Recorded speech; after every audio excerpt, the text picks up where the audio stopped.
Hello folks, welcome to IAS Academy. In this video, we will be discussing a current affair topic presented to you by your faculty, Sushma KP. So what is the topic that we will be looking into today? Operation Sindoor, India's air defense shield will be explained in this video. We will be seeing as to why is it in use, what is the relevance of it to UPSC, it is your GS paper 3 as well as your GS paper 2. Alright, look at this.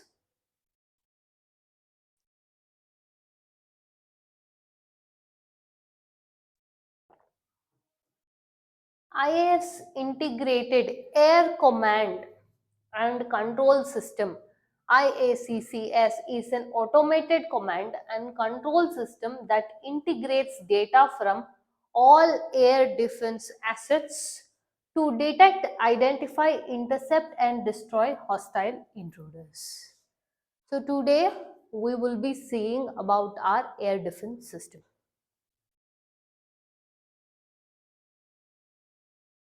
See, one of the deadliest terror activity that was carried on Indian soil by your Pakistan is your Operation Sindoor. When we say by your Pakistan, the resistance force, which is an arm of your Lashkari Taiba, has claimed that is what has carried out your Pahalgam attack. India, when striking back, was very careful and mindful of how it was going to navigate this situation.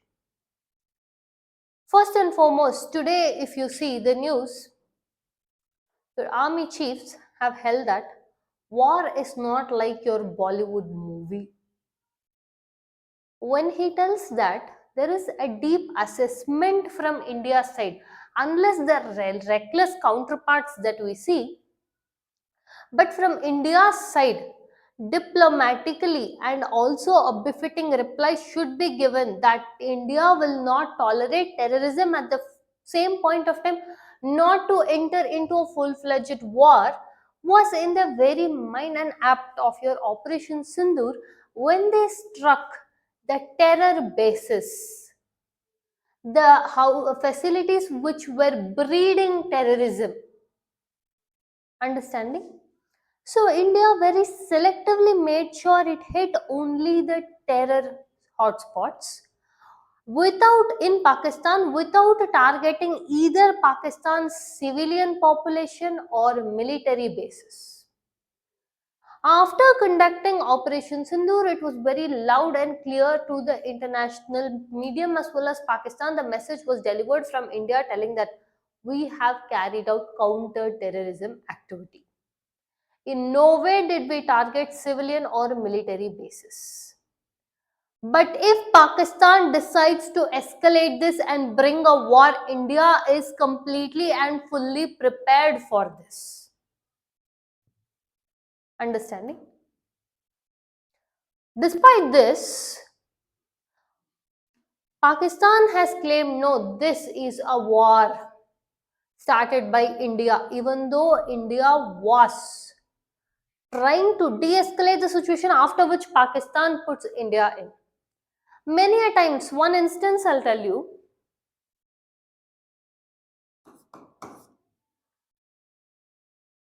When your Operation Sindoor was in major focus, it is still now, but when it was going on in the major first phase, India made sure that it closes down its airports or civilian air force activity, that is basically your civilian aircraft carriers.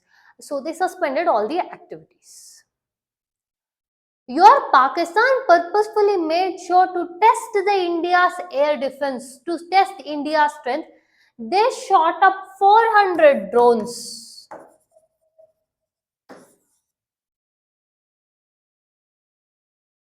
Which have been claimed to be of Turkey origin. And after doing that, it did not close any of its airports. It did not close any of its, or it did not suspend any civilian aircrafts. So basically, it is trying to carry out a military operation and hide behind these civilian infrastructures. In fact, India's response to this was in such a manner and restraints was to not affect international civilian transit. Understanding? So when India is doing this so much, look at this one thing: 400 drones it launched. So as to first major reason why it did that was to check how the air defense system of India is, to get an intel, to get an idea of what is their threshold capacity. Today we will be seeing how those drones, missiles, etc., whatever launched by Pakistan was intercepted and not to bring any casualties to the ground.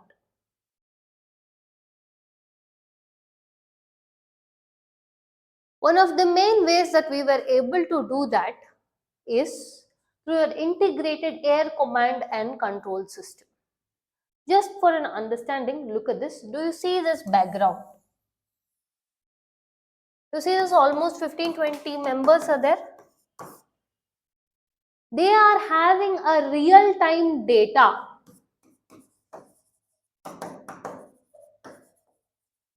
alongside your advanced radar systems. So, and they have categorized your airspace in such a manner that anything which comes in levels, it will be targeted by this, it will be targeted by this. So basically they created a kavacha, basically a different system, and all of this will be integrated in one place so that they will be able to act very fast, or in other words, the reaction time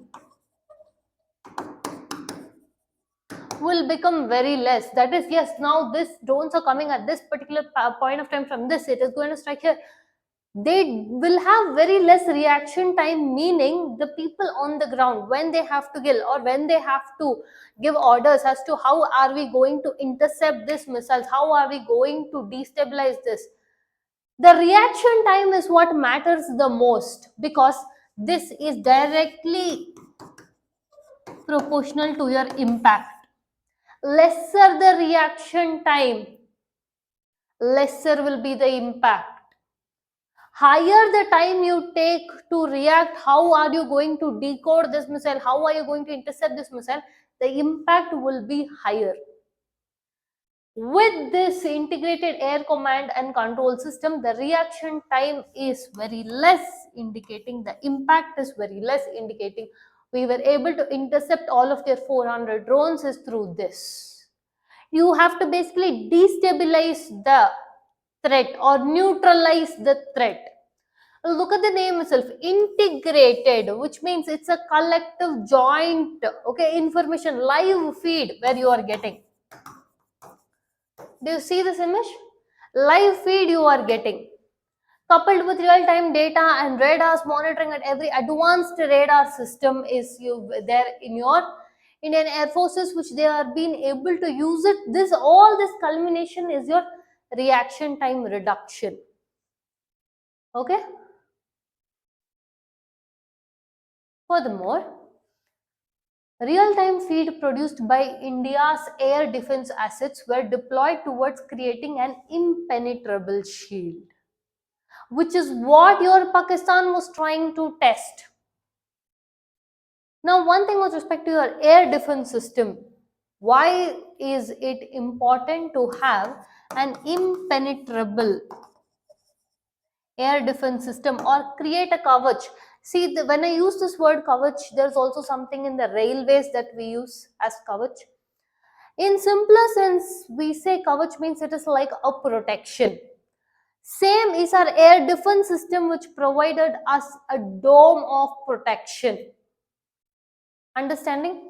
See, whenever I say dome, another country which has this concept is your Iron Dome of Israel. Alright? Now, look at this. So, what does India's air defense systems have?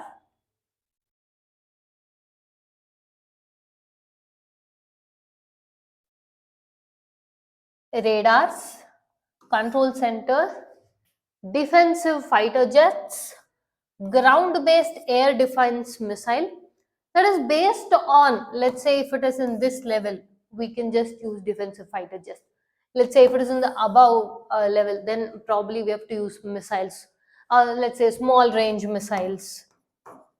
Let's say it's even more above, then we have to use long range ballistic missiles. So each of them are in this integrated manner where we are able to take decisions.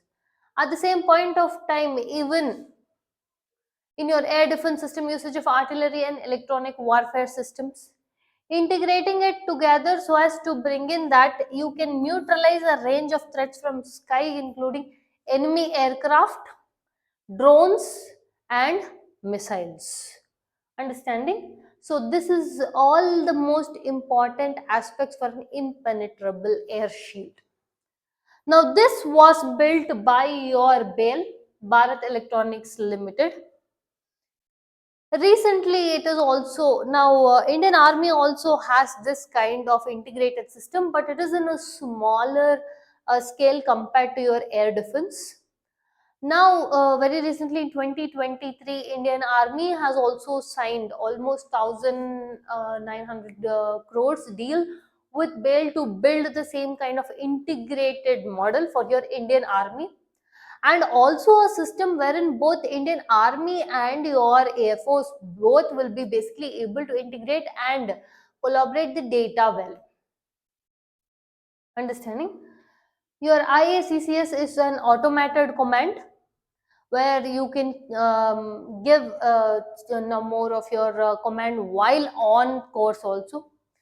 So it basically integrates data from all air defense assets. Look at the keyword, all air defense assets, which includes your radars, ground based radars, advanced radars, detection systems. Now when we say detection system, basically to intercept them, airborne sensors, civilian radar, communication nodes, and a lot of command centers and also your control centers of the IAF.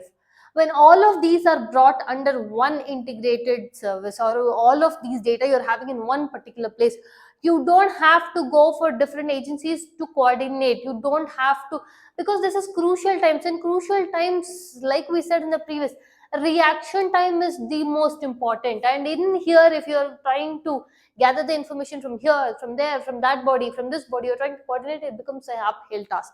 That is where your IACCS comes into picture. So why do we need IACCS? Because it reduces reaction time. What does it happen if we reduce reaction time? We will get a total battlefield picture as to what is happening, where what is coming, and how can we bring about the decentralized execution. Understanding? So in reducing reaction time, what are the possibilities that we can see? Early decisions on identification, assessment of threats, and direct air defense assets to carry out kills and strikes. Look at this, multi-layered counter drone and air defense grid. Remember when I told, look at this, different levels. Look at this, the first thing is short range, then is with medium range, what are we supposed to do, then with point defense, what are we supposed to do, mid area course defense, what are we so the threats are addressed by multiple overlapping layers. If something is coming in the short range, then this action can be taken. This is something that is already deployed, where you see here we can use your LLAD guns or man pads, right? Now for each level, so that is why when they kept shooting 400 drones, India was able to actively neutralize it. How? Because we had this, okay, integrated defense, air defense shield protecting us. So what was that? Multiple overlapping layers. So we can assess the threat in whichever ways that come to. This coupled with our radars. Look at this. Akash Tir, that is, this is IACCS is of your Air Force. Akshatir is of your Indian Army. Now, recently, your BAL is only the one that developed IACCS, and also your Akshatir. Your Akash Tir and your IACCS, now they are thinking of collaborating together so as to provide a complete holistic picture as to even more coordination and integration between Indian Armed Forces and Indian Air Forces. Okay, look at this. First layer would be usually counter drones and man pads. The second layer would be point air defense and short range surface to air missiles. The third layer is medium range surface to air missiles. The fourth layer is long range surface to air missiles. So through this we were able to intercept the threat and neutralize them. Look at this. Indian Army's Akash Tir. Basically, it works similarly like your IACCS. It is in the same manner. It connects all the units of the air defense, and here Army is also trying to integrate much more with your air defenses so as to get a complete holistic picture, especially in the sensitive areas. In the very recent times, your Indian Air Force has been equipped with all of this so as to, and it has been monitoring on all the sensitive locations, and this has been a game changer for us in either the escalation standoffs. All right, our surveillance radars, again Indian Air Force is also equipped with advanced surveillance radars, which includes ground radar, air based airborne warning and control system, airborne early warning and control system. With this is one of the another game changer plus advanced communications, which is trying to help us in detection, identification, interception and destruction of hostile intruders. If you see in all of this, your Pahalgam attack was carried out in India, which was one of the worst terror attacks to be uh, carried out in Indian soil, to which India counteracted with a counter terrorism strike, where India very clearly mentioned that it is targeting the terrorist bases, terrorist organizations, and terrorist headquarters. It made sure that India is not going or attacking any of Pakistan's civilian infrastructure or military infrastructure. But Pakistan took this as an act of war, as an act of escalation, and launched its more of the intrusions. It started with the aggression and started attacking civilian bases, military infrastructure, schools, temples, places of worship, gurdwaras. And at the same point of time, even while doing this, like we discussed, while they started doing this activity, they did not close down their airports. They did not suspend the operations. They still left it open so that they were hiding behind the civilian bases. Despite all this, India had to take a very measured, calculated move so as to not affect the international community or your civilians. If India is able to do this at the same point of time, India also had issued a warning after your Operation Sindoor, claiming that this was in no way an escalation or a war with Pakistan, but your war with terrorism. India has a strict stance that it will not bow down to terrorists or terror organizations, and that was the message in Operation Sindoor. Despite this, when Pakistan carried out this attack, India also told that if a war comes to our door, we will not leave it. We are very, very, very firm, and we are very prepared to handle this. So this is what exactly India has been trying to do, and now even though a ceasefire is reached, we are yet to wait and watch what will happen. Okay, with this we come to the end of the topic. If you like our content, subscribe to our channel, hit the like button, share it along with your friends. Thank you.